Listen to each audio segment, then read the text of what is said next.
Okay. Okay, we've got it. Give me just a second here, one moment.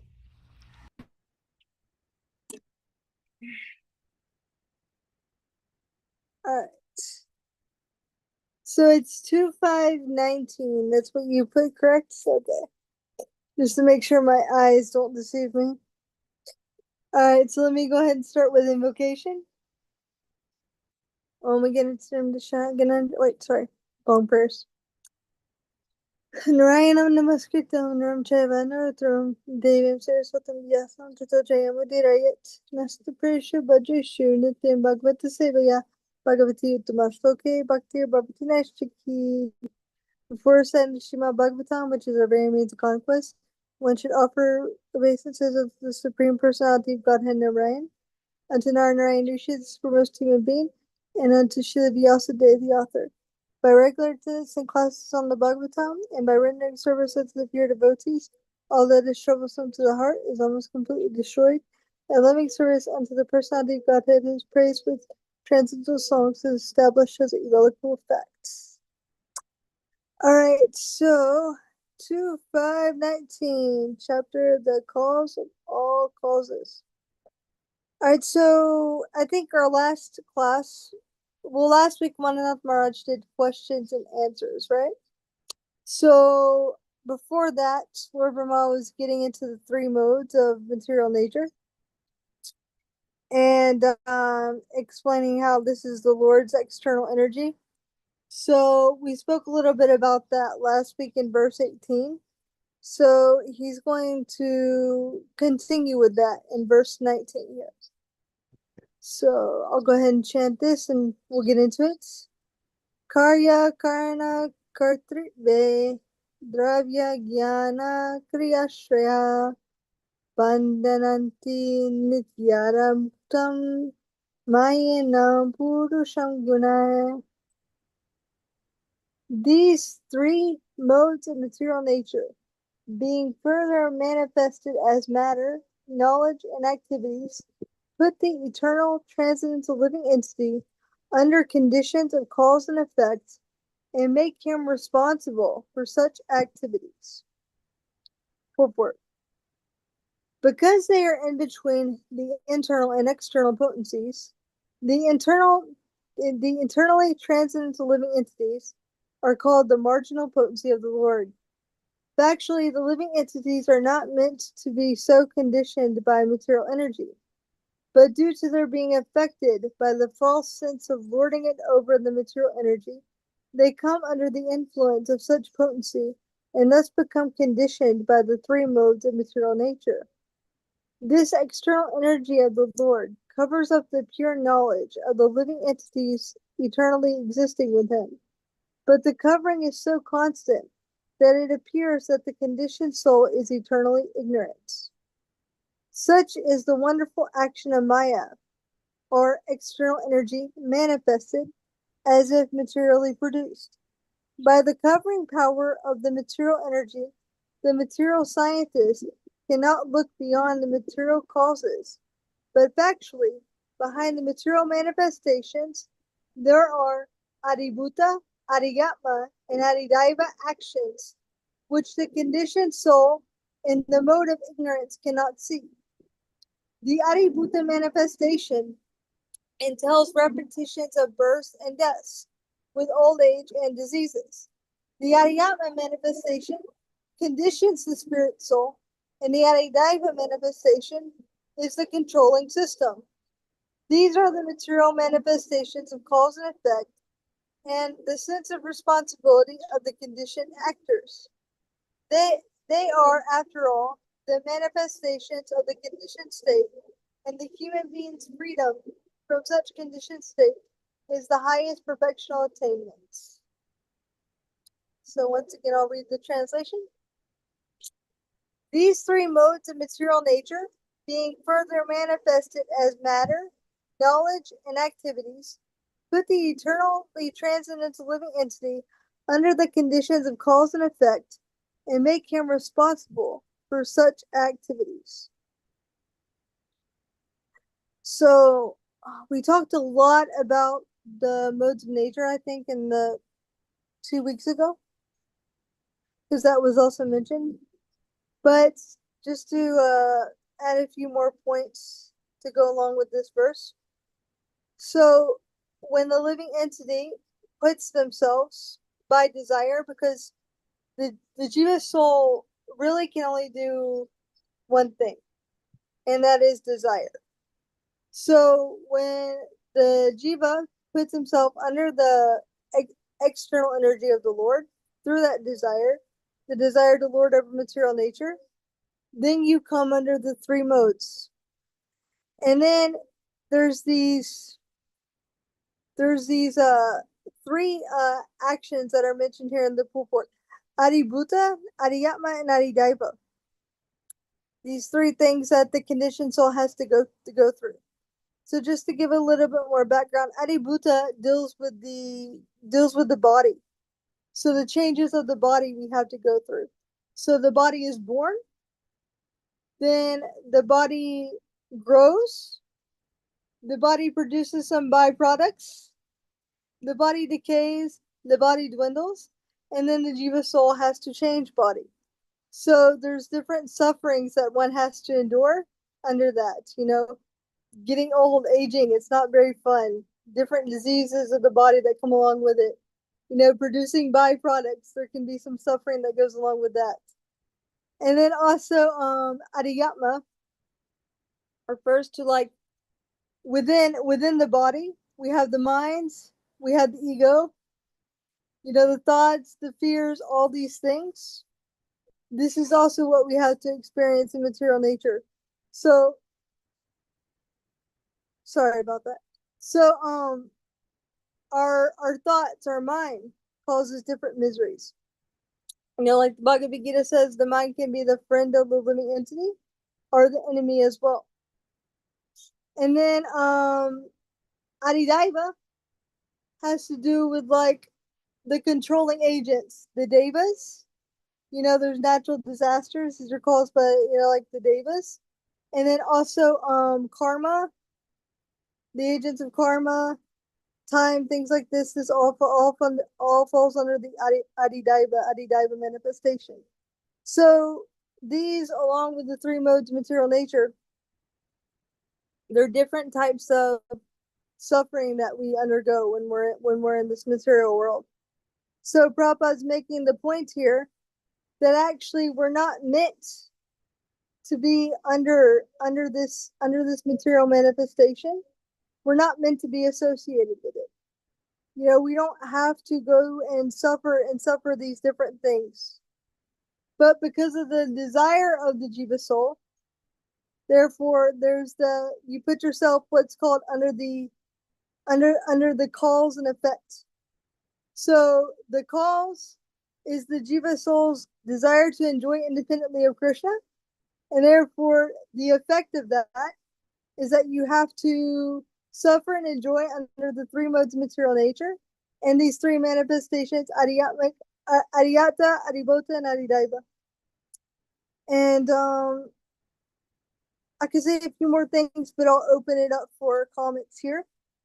If there's something else from the purport that stuck out to one of you.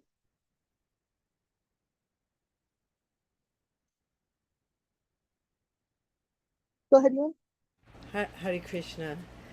I just wanted to mention, because since we're tying in with things that we've discussed in the past two verses, um, in this particular translation, it says clearly that the eternally transcendental living entity, under conditions of cause and effect, makes him responsible for such activities.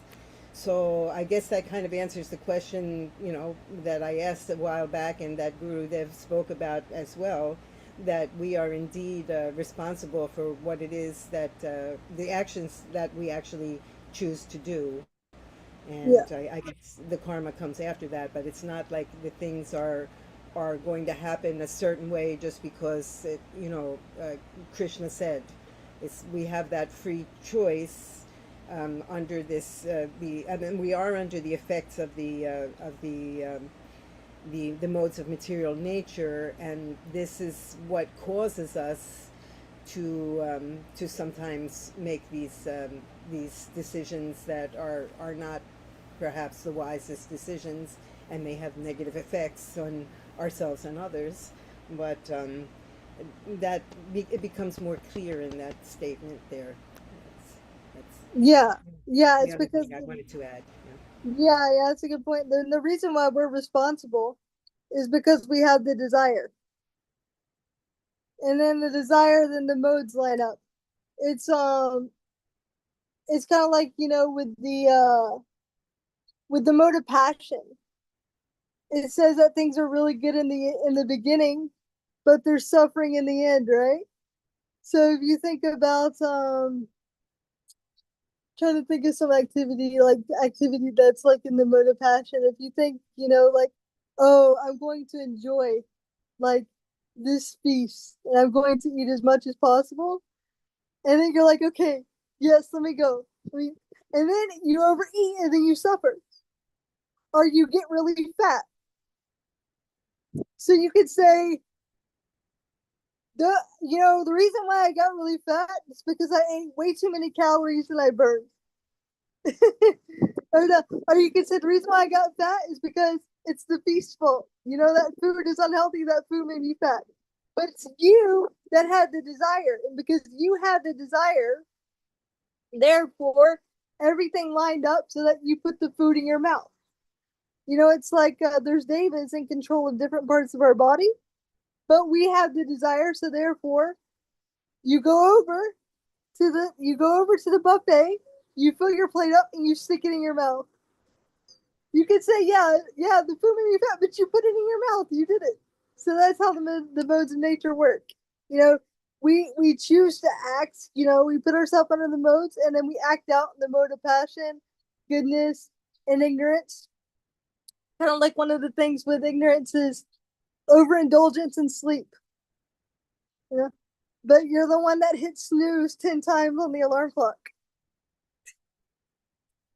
So it works like that. It's like there's this Bhagavad Gita verse, Prakite Kriyamanani Guna Karmani Sarvashaha Ahankara Vivudatma Kartahamiti Manyate. The bewildered soul, uh, bewildered by the three modes of material nature, thinks himself the doer of things that are actually carried out in the three modes. So some people say, I'm not the doer, but yet you're the desirer. So it works like this.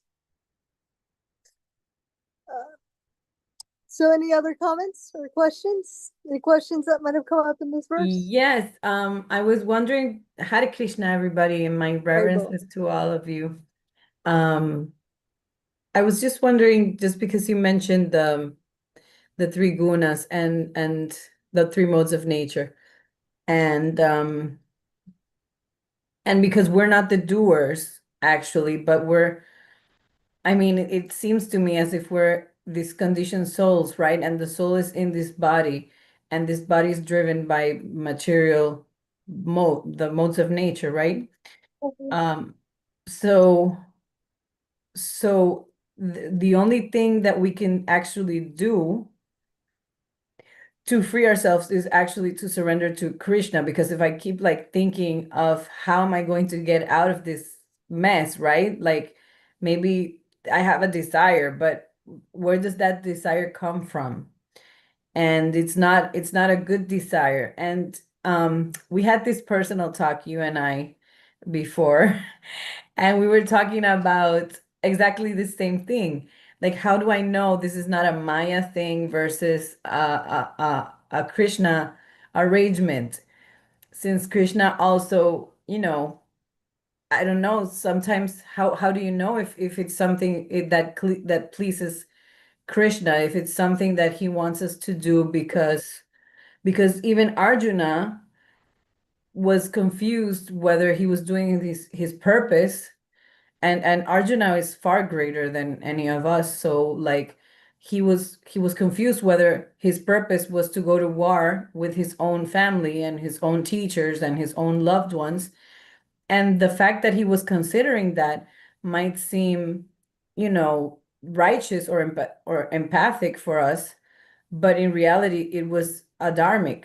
So how do we know? That's my question. So that's where guru comes into play. In spiritual life, it's very important to have somebody that you can reveal your mind and reveal your thoughts, reveal your heart to. Um, Somebody that can know the situation and that can also know your mind and your thinking, that can help you analyze. Because like with Arjuna's situation, you know, it was his duty to fight as a Kshatriya. But it's his family members and then also his guru's on the other side. So it's like you're not supposed to kill your guru. But he had Krishna right there with him to kind of break through the illusion, to convince him on different points. Well, you should fight because you're a Kshatriya, and then ultimately, fight because it's my will. And then also Prabhupada about the guru point, Prabhupada says, well, Drona and Bhishma, they sided with the opposite side, I know because the opposite side was maintaining them. So therefore, because they sided with that side just because they were being maintained, they should have been rejected. So, but ultimately, yeah, there has to be guru, somebody that we can speak to about our situation. Because other than that, then you have the mind for a guru, and those who have mind for guru have a fool for disciples. And then, as I kind of mentioned, another way, I think I mentioned this to you. You can tell is if you ask yourself, is this favorable or unfavorable for my bhakti? What is the result of this action? Is it going to bring me closer to Krishna, or is it going to bring me further away from Krishna?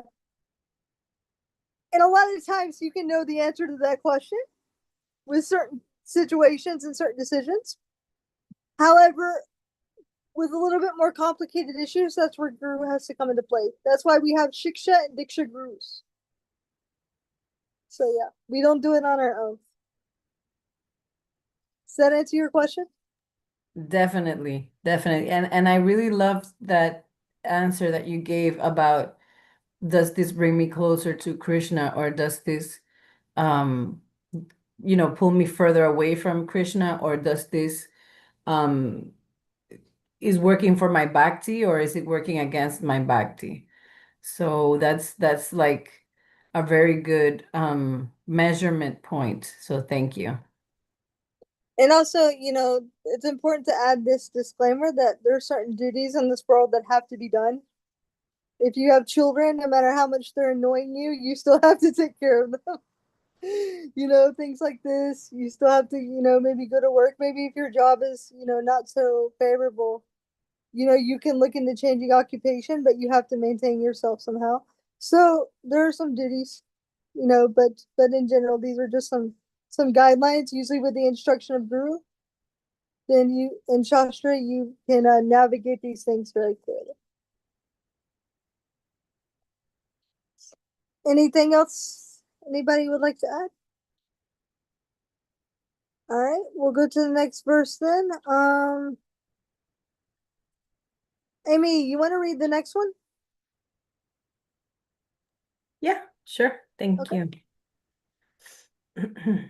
It's verse 20, 2:5:20. Yeah, 2520.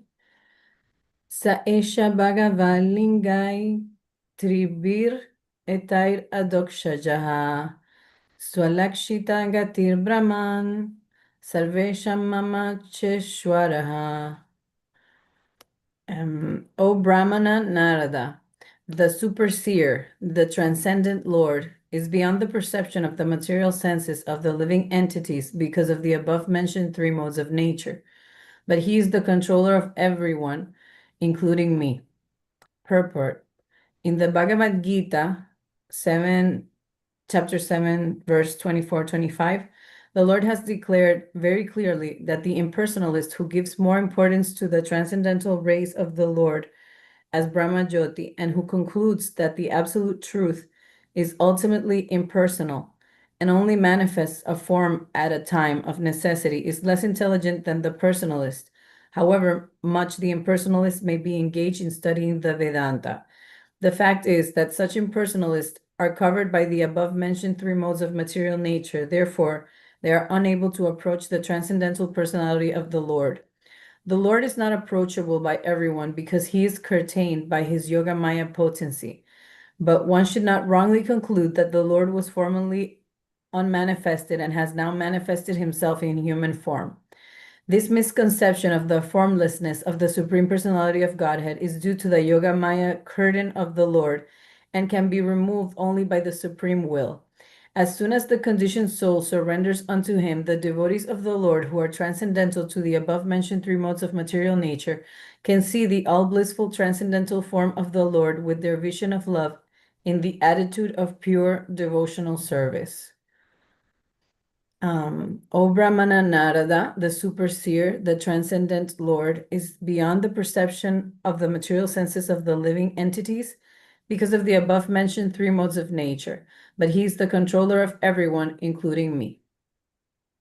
So this is answering one of Narda's questions back in the original, sorry, the first 8 verses we read, where Narda Muni was asking like a series of questions. You guys remember this? So one of these questions was, Narda wanted to know who's the controller of you? Is there somebody higher than you? And so this is Brahma giving that answer. I saying the superseer, the transit lord, is beyond the perception of material senses of the living entity because he is above the three modes of nature. So Brahma just talked about the three modes of nature in the previous 2 verses, and it's been explained how the living entity, being marginal potency, puts himself under these 3 modes of material nature. But yet here we're establishing the supremacy of Krishna, being that Krishna himself is above these 3 modes, which is there's this statement in the Bhagavad Gita that if there's this idea, Prabhupada mentions in the Bhagavad Gita, that there's this idea that certain schools have, that the personal form of Krishna is actually Maya, and that the absolute is impersonal. And then Prabhupada makes the point, well, then the Bhagavad Gita would have no meaning, because then that would mean that Krishna himself is controlled by Maya, and then therefore he would be under the 3 modes. So you couldn't take the Bhagavad Gita as authority. So therefore, Brahma is making the statement here that Krishna himself, he's above all this. And then Prabhupada goes back to personalism in the purport. And this personalism is also brought out in the Sheesh Upanishad. In the 17th verse, 17th mantra, I believe it is, Haranyamina Patrina, Haranyamina Patrina, I think that's the Sanskrit, where there's these last 4 verses in the Sheesh Upanishad where there's like a devotee praying, an unnamed devotee. And in these prayers, he's saying, "Oh Lord, please remove the dazzling effulgence and reveal yourself to your devotee." So he's praying to see beyond the effulgence of the Lord and to see the personal form.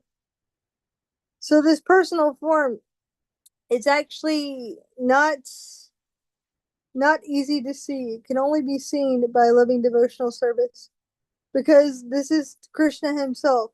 It's who he is as a person. And as a person, he's not going to give himself over very easily. He only gives himself over to people who are very sincere. So as Krishna says in Bhagavad Gita, as all surrender unto me, I reward them accordingly. So therefore, some don't have it, some don't have a desire to see this personal form. Some are only interested in the impersonal form. So therefore, that's all they'll have access to.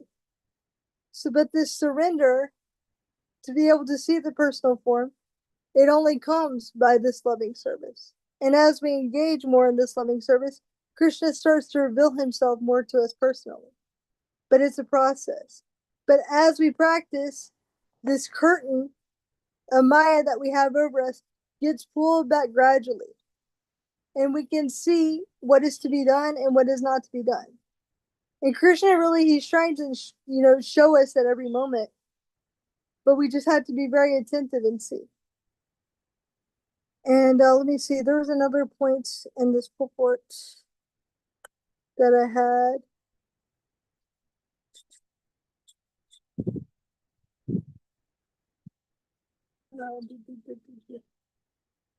All right, I can't find it. I can't find it right now. So I'll just open it up.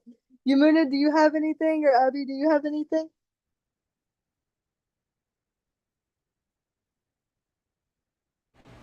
No, I don't think I have anything to add to that. Thank you. All right. Or anything from, or any other point that stuck out to you from the purport? It doesn't have to be what I just said. To me, something stuck out, but like I'm still not familiar with the Sri Upanishad, so I'm familiar with the Gita, and this is the Bhagavatam, so I'm trying to familiarize myself with this one, but and it's probably not the best analogy ever, but it did come to mind because that's all I know from before, right? Like how do like the impersonalist, I mean, even in the Bible, it says that God made us in his Image. image and resemblance, right? Like we're supposed to look like him somehow. Right. Like this body is supposed to be like we have a head, we have two arms, we have two legs, we have, the body, like all the body parts and everything. So it doesn't make much sense, the impersonalist view of him not being a person, or of him just being in the void or whatever. Also, because since I'm reading the Bhagavatam, it does make more sense that we are in, I think the conditioned souls are in his marginal energy, if I'm not mistaken, from what I read in the Bhagavatam. Right. And since we're in his marginal energy, that's probably why the impersonalist might be like attracted to the Brahma Jyotir, but that's marginal, right? Like we're in between external and the the margin, right? So it's No, like the Brahma Jyoti is not marginal. The Brahma Jyoti, it's a it's part it's of Krishna. mhm, It's his effulgence. mhm. So it's it's like you see the pictures of Krishna and there's a light around him, yeah. So Yes. that's the Brahma Jyoti. Mhm, mhm. It's the all pervading aspect of the Supreme Personality. And so there are certain types of impersonalists. There's two types of impersonalists. There are Brahmavadis and Mayavadis. So the Brahmavadis, they're very into the Brahma Jyoti. They're not offensive. They just they don't have the complete conception of, the absolute. They don't understand that there's more. Yeah, they don't understand that there's more, yeah, or they just might be into, like, they're not attracted to personalism. Feel like the four Kumaras were like impersonalists before. Mhm. And then, they by smelling the tulsi leaves that were on the lotus feet of Vishnu, they became attracted to personalism. So these types of impersonalism, like themselves, they're not offensive to the Supreme Personality of Godhead. They're not into the personal form. And really, when somebody is just into the Brahma Jyoti, then you have this concept of spiritualism, but you don't have to fully surrender to anything because there's no person there and there's no person to serve. you know. So it's on a spiritual path, but it's not bhakti like unto Krishna. And so then there's like the Mayavadis, and they're the offensive kind because they think ultimately that Krishna's form is not real. That's Maya. And so there's a pastime in the Chaitanya Bhagavat where Lord Chaitanya, he's speaking with Murari Gupta, I believe it is. Don't quote me on this. I need to look it up to make sure it's Murari Gupta, but it's one of his associates, and I'm pretty sure it's Murari Gupta. And he said, um, the Mayavadis, they are the worst offenders because they say, I don't have arms, I don't have legs, you know, they, that I'm not real, and the Lord is hurt by this, because can you imagine, somebody said, you're not real, you don't exist, so like that. So it's important to distinguish between these two types. But yeah, the incomplete the Brahmajyoti is not marginal potency, but we ourselves are marginal potency, according to my understanding.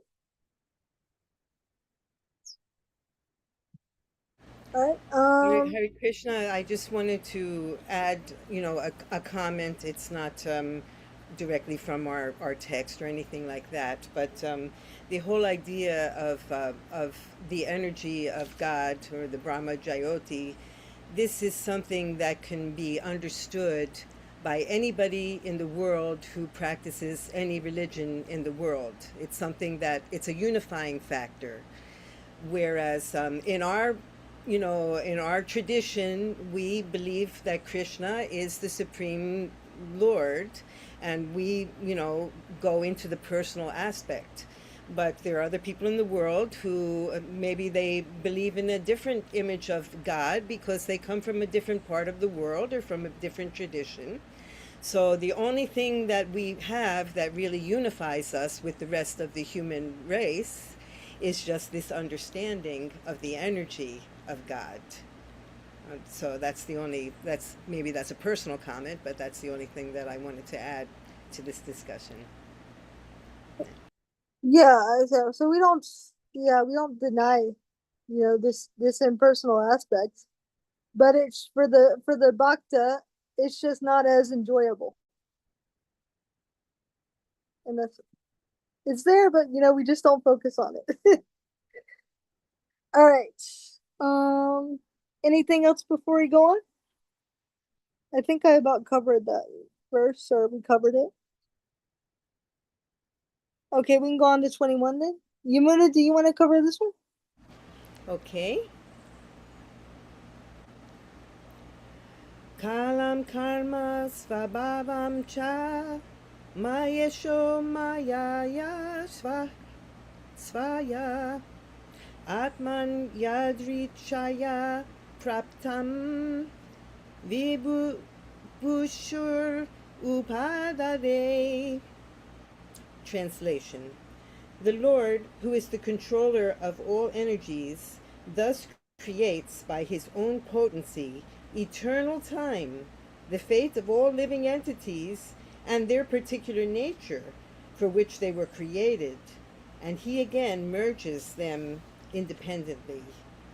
So, to read the purport of His Divine Grace, A.C. Bhaktivedanta Swami Srila Prabhupada, Ki Jai. The creation of the material world, wherein the conditioned souls are allowed to act subordinately by the Supreme Lord, takes place again and again after being repeatedly annihilated. The material creation is something like a cloud in the unlimited sky. The real sky is the spiritual sky, eternally filled with the rays of the Brahma Jyoti, and a portion of this unlimited sky is covered by the Mahat Tattva cloud of the material creation, in which the conditioned souls, who want to lord it against the will of the Lord, are put into play as they desire, under the control of the Lord by the agency of his external energy. As the rainy season appears and disappears regularly, The creation takes place and is again annihilated under the control of the Lord, as confirmed in the Bhagavad Gita, chapter 8, verse 19. So the creation and annihilation of the material worlds is a regular action of the Lord, just to allow the conditioned souls to play as they like and thereby create their own fate of being differently created again in terms of their independent desires at the time of annihilation. The creation, therefore, takes place at a historical date, as we are accustomed to think of everything which has a beginning in our tiny experience.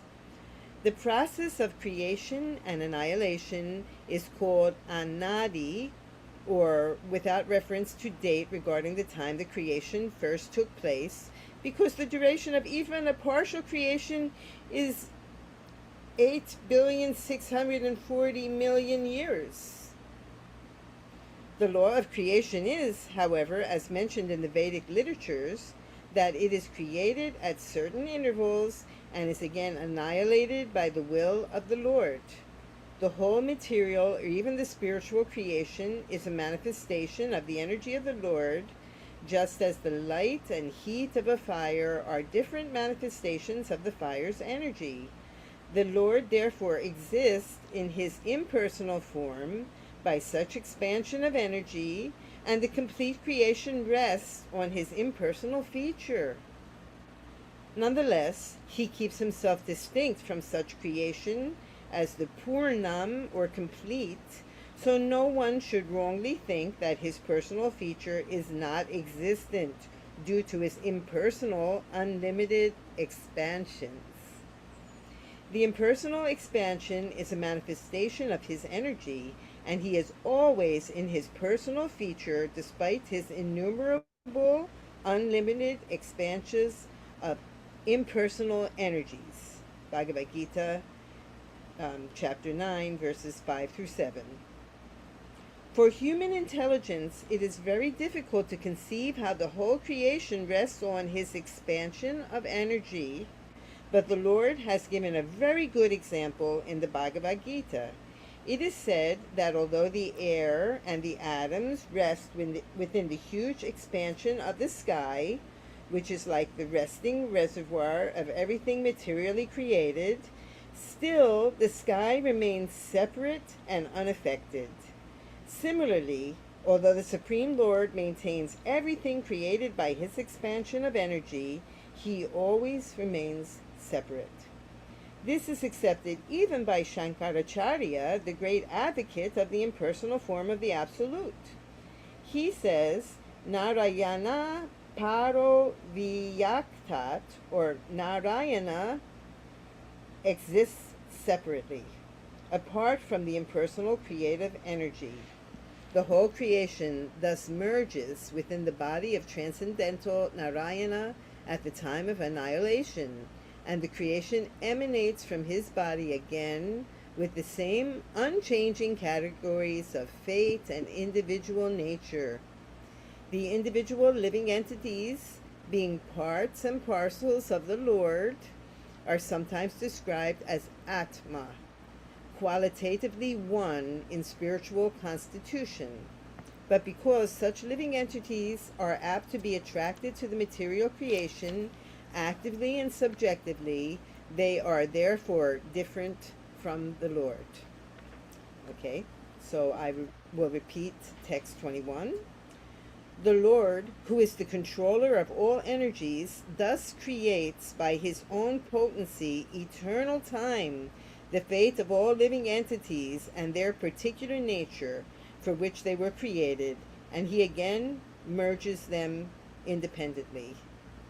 Wow, this is such a complicated concept, just to think that it's not just this world that is just in action like forever and ever, but that it actually does become annihilated and recreated over and over again over the course of many, many years, and that the Lord is the one who is responsible for these creations and you know and annihilation. Although of course he he uses his servants like Shiva for to destroy and Brahma to create, but it all comes from the Supreme Lord, Krishna. And so this is a very interesting and and complicated idea, to accept, the exact number of years and the reasons, for it to happen, for the living beings to go through the processes over and over again, and so, but it is pointed out that although this energy is what keeps everything going, that Krishna is separate from the energy and the controller of the energy, as as well as part of the energy, and we're all part and parcel of Krishna also. So so I think this idea that things happen over and over again, and there is fate, but there's also individual nature, is well explained here by Prabhupada in the purport. So, having said that, you may enter the conversation, please. I think it's cool when you think about it that we're all existing on a breath of Mahavishnu because he exhales, right? And the universe has come out of his pores. And the material manifestation, it's kind of like a playground. The kid's dying to go outside and play, so you let it go outside and play, and then eventually he's got to come back in. So the material manifestation, or it's kind of like I think the analogy Prabhupada gives this works better. Like blocks, kids put out their blocks and they build things with the blocks, and then at some time you got to put the blocks up. So the material manifestation comes out of the pores of Mahavishnu when he exhales, and then at a certain time he inhales again, and while he's exhaling, we're all doing our activities to enjoy in whatever way, like drama. We're having our own little pastimes, trying to be the Lord of always survey and enjoy independently of Krishna. And then when he inhales, it all goes back inside. And it's described that the living entities who haven't, achieved perfection meaning they've realized again their eternal relationship with Krishna. When he exhales, it all starts back over again. So in this life, you can think we have different things that go on and different problems, but really, it's all temporary, and we give so much importance to things that in a few short years it won't even matter. And we give so much importance to it because we think 20, 30 years is a very long time. But when the father of Revati went to see Lord Brahma, Revati was the wife of Balaram. When her father went to see Lord Brahma, because he had some potential suitors and he wanted to marry his daughter off to the best man, he goes up to Brahmaloka, and Lord Brahma, I think it's described he was watching like a play or some sort of performance or something, and so he had to wait a few minutes, just little time. And then Lord Brahma comes out and says, "Oh, hey, good to see you." They pay their obeisances, start talking. "So what's going on?" "Well, I have some suitors for my daughter, so and so, or as you say in the Dominican Republic, fulano, fulano, fulano." and Lord Brahma says, "Oh, this is very nice, but they've all passed away on the Earth planet." And not only have they all passed away, all their like children have passed away and their grandchildren have passed away because the time on Lord Brahma's planet works differently. It's like a few minutes there, is years and years and years here. So then he tells him, Lord Brahma tells him, but you can marry her off to Balaram, who's still on the Earth planet. And so that's how she got Balaram as her husband. And I've heard it mentioned that because she was from a different yuga, she was taller, you know? So Lord Balaram, when he married her, he has his plow. So he took her his plow and he brought her down to size so she wouldn't be taller than him. I think Varshana Maharaj told me that part of the pastime. He spends all day studying the pastimes of Krishna. But anyway, oh yeah, so the point is, we give so much importance to the time here. But Lord Brahma blinks and our lives are finished. In a few short years, it's all over with. And in fact, just looking at my life now, it's gone by so fast. I mean, we're in May of 2026 already. That means we're almost halfway through this year. So you can think of how fast the time is going. So life actually, it's the human life in Kali Yuga, it's really short. And so that's why it said we had to be very serious about our Krishna consciousness because, we don't have a lot of time in this age. And even just talking with my grandfather, I can see he says it goes by a lot faster than you think it does. So it's something to consider, when we're in, giving so much importance to something that won't matter in 10 or 20 years. That doesn't mean we're not responsible and take care of things, but don't let small things overwhelm your mind, cause so much anxiety because it won't matter in a few years. Anyway, that's one of the realizations I got from this purport talking about the temporary nature of the material manifestation and how, Prabhupada's putting it into perspective for us, how at a certain point in history it's created, and then ultimately at a certain point in history it's annihilated. So it's a temporary place. But the spiritual world of Krishna, that's the one place that's never annihilated. So that's where actually we want to be because we don't have any interruption. You don't have to take birth again. You don't have to take another body again. You don't have to be put in situations where you like this, but you don't like that. You don't have to be born one day in this family and then one day in a really horrible family. You don't have to suffer all of these things. You can just enjoy internally in your service and Krishna consciousness.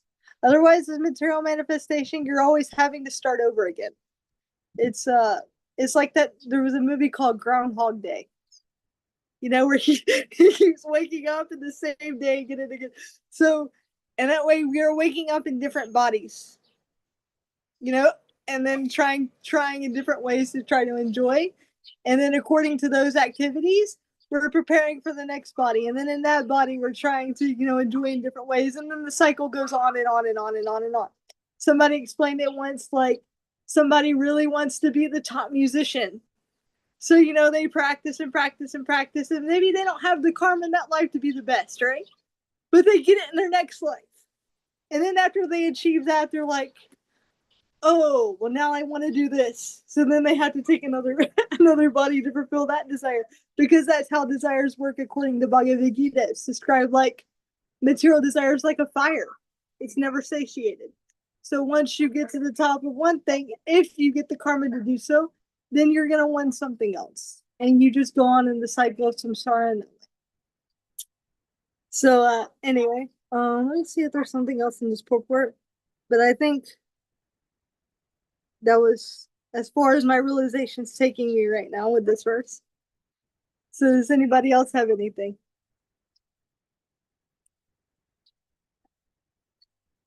All right. So we got 10 minutes left. Am I right?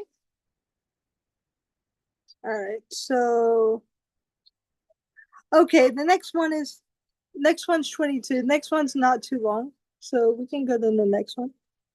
Um, and then discuss that one, and then you can make announcements. All right. So, Abby, are you available to read 22? Hare Krishna, yes. Okay.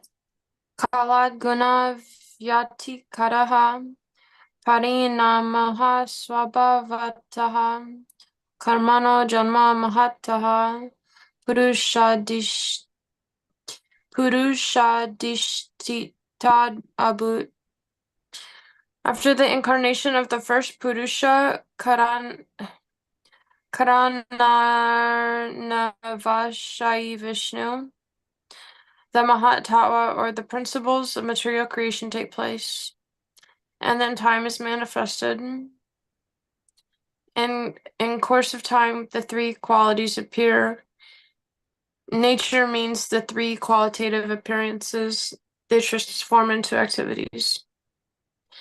By the omnipotency of the Supreme Lord, the whole material creation evolves by the process of transformation and reactions one after another.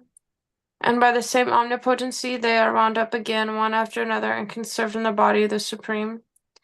Kala, or time, is the synonym of nature and is the transformed manifestation of the principles of material creation. As such, Kala may be taken as the first cause of all creation, and by transformation of nature, different activities of the material world become visible. These activities may be taken up as the natural instinct of each and every living being, or even of the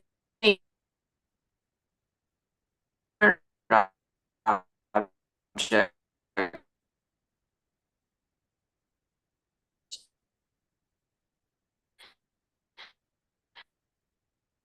And after the manifestation of activity, the Vedantras and Adhyasya Yataha.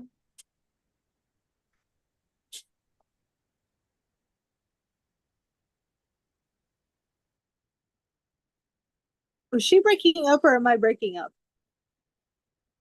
We couldn't hear. We couldn't Yeah, hear the ending of that. she got like a little delay. Okay, I might have bad signal. Maybe someone else can reread it. All right. I'm gonna reread the purport if that's okay, because I didn't get a lot of that. All right. Okay. By the omnipotency of the Supreme Lord, the whole material creation evolves by the process of transformation and reactions one after another. And by the same omnipotency, they are wound up again, one after another, and conserved in the body of the Supreme.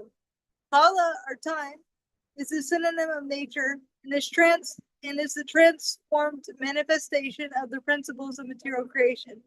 As such, Kala may be taken as the first cause of all creation.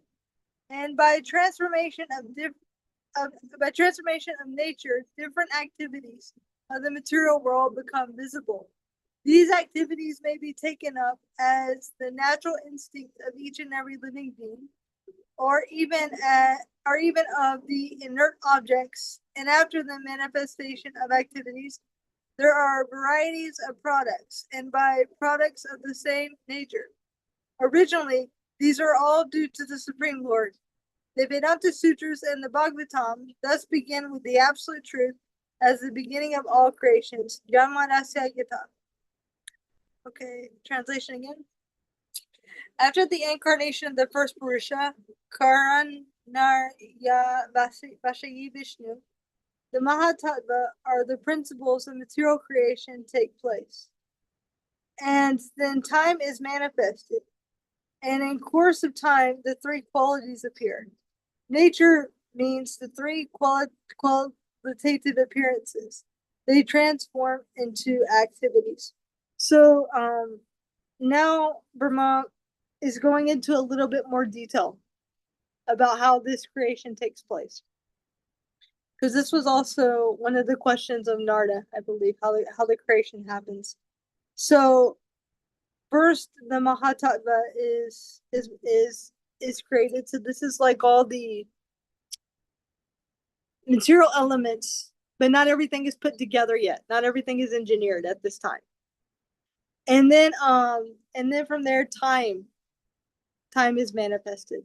So that's one of the things that separates the material world from the spiritual world, as I had mentioned, previously, that the material world, at one point is annihilated, but the spiritual world is never annihilated. So time is like not a factor there. And so and then from time, the three qualities appear, in the three modes of nature.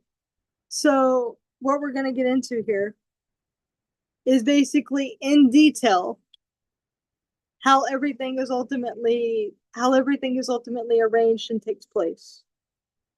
And it's very technical, and I'm gonna do my best and in future classes to try to, add some comments and explain in a more simple way. But it's also one of the things that fascinates me about the creation stories in Bhagavatam is that there is so much detail to it. It's not just like God spoke this and this happened, but it's like, oh, first this was manifested, and then time came about, and then so one of the things about Bhagavatam is it asks you, like, it answers questions you never even thought to ask.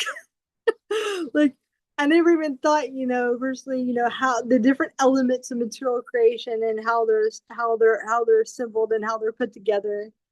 And previously, I never even thought about the three modes and how they come into play and all this. So, and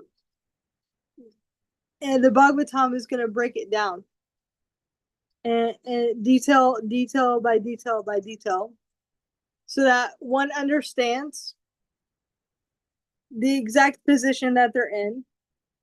And this also, it ultimately helps us to understand Krishna as the Supreme Personality of Godhead. Because it's one thing to hear that everything is coming from Krishna, but we also have to hear and understand how everything is coming from Krishna. And then once we have some understanding of this, then that properly qualifies us to ultimately hear about Krishna's pastime, because this was one of the original questions. The Bhagavatam is a basically a long series of questions, and this all goes back to the original 7 questions of the sages at Naimisharanya. They wanted to hear about the pastimes of the Supreme Personality of God. I'm sorry, 6 questions, not 7. They wanted to hear about Krishna and his activities. But in order to do that, to understand them in the proper way, to understand Krishna as the source of everything, you have to hear about these topics first. And then when you hear the pastimes, you don't take them as, oh, this is just some entertainment.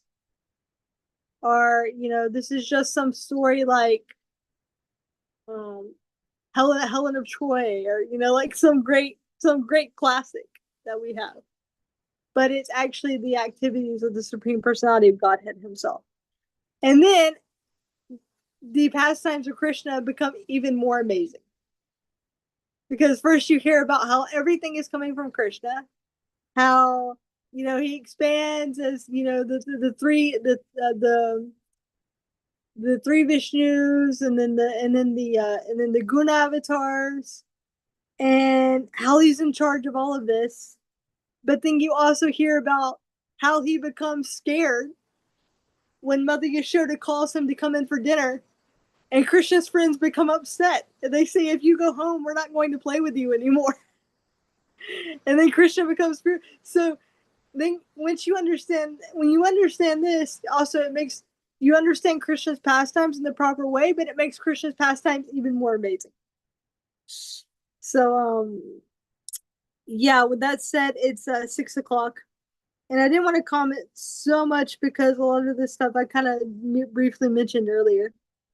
But yeah, I think I'll stop there. And because it's 6 for me, 7 for you guys. Are there any last comments, or does you want to make announcements? Well, I can make an announcement that, here in Puerto Rico, tomorrow, Guru Dev Maranatha Maharaj will be giving class in Govinda's Veggie Garden at approximately 6:30, you know, and you can watch it live on the Facebook page of ISKCON Puerto Rico. I highly recommend that you like and follow the page of ISKCON Puerto Rico, and that way you can have some participation. You can write questions if you have any questions during the class, and the president might read them and make the question to Manonatha Maharaja. So I recommend that you like and follow ISKCON Puerto Rico. This one right here? Yes, that one right there. Okay. And because there's also something called Puerto Rico ISKCON, but I think that's an outdated site. I think what we want Okay. is ISKCON Puerto Rico. And so the class is in Spanish, but some at least three of us here speak Spanish, and there may be some translating, or there if there's an English question, there'll definitely be some translating, and it depends on the group that is there. If Guru Dev wants me to translate for him, of course I am willing and able to do that. But if the whole group is basically a Spanish-speaking group, then it won't be necessary. So, but English questions are always welcome and will always be responded to. He will respond to questions in any language. And you could ask an Italian question as well, and he would respond.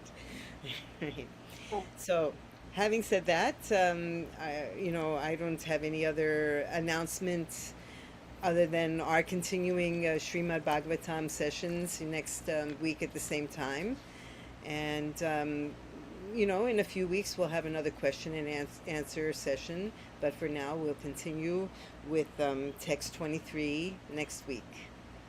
Yeah. Okay? Thank you for I wanted to make sure I brought the right page because I've liked this page, but for some reason it doesn't pop up on my like algorithm when I look at my Facebook. So thank you for mentioning that Yes. he's giving a class tomorrow. Yes. Because I probably would have missed it. So what time is that again? 6:30 6:30. approximately. If you tune in, we may be singing still, but it will start soon after 6:30. He will begin to speak. So, you know, so please tune in if you can. Otherwise, later you can go to ISKCON Puerto Rico and see, and maybe we'll be able to. We'll also take it and share it on in our chats. But if you'd like a live participation, that is possible through that page. Okay. All right. So, Manonatha Maharaj ki jai, Jai! Hi. Srila Srila Prabhupada ki Prabhupada ki Jai. jai. jai! And all Thank you. glories to simple devotees. Hare Krishna. Hare Krishna. Haribo. See you next week. Or no, see you tomorrow because in Facebook. Yes, and thank you for attending, Paola. Next time, we hope you get a chance to show yourself and speak. Okay? Yeah. Haribo. Haribo. Haribo.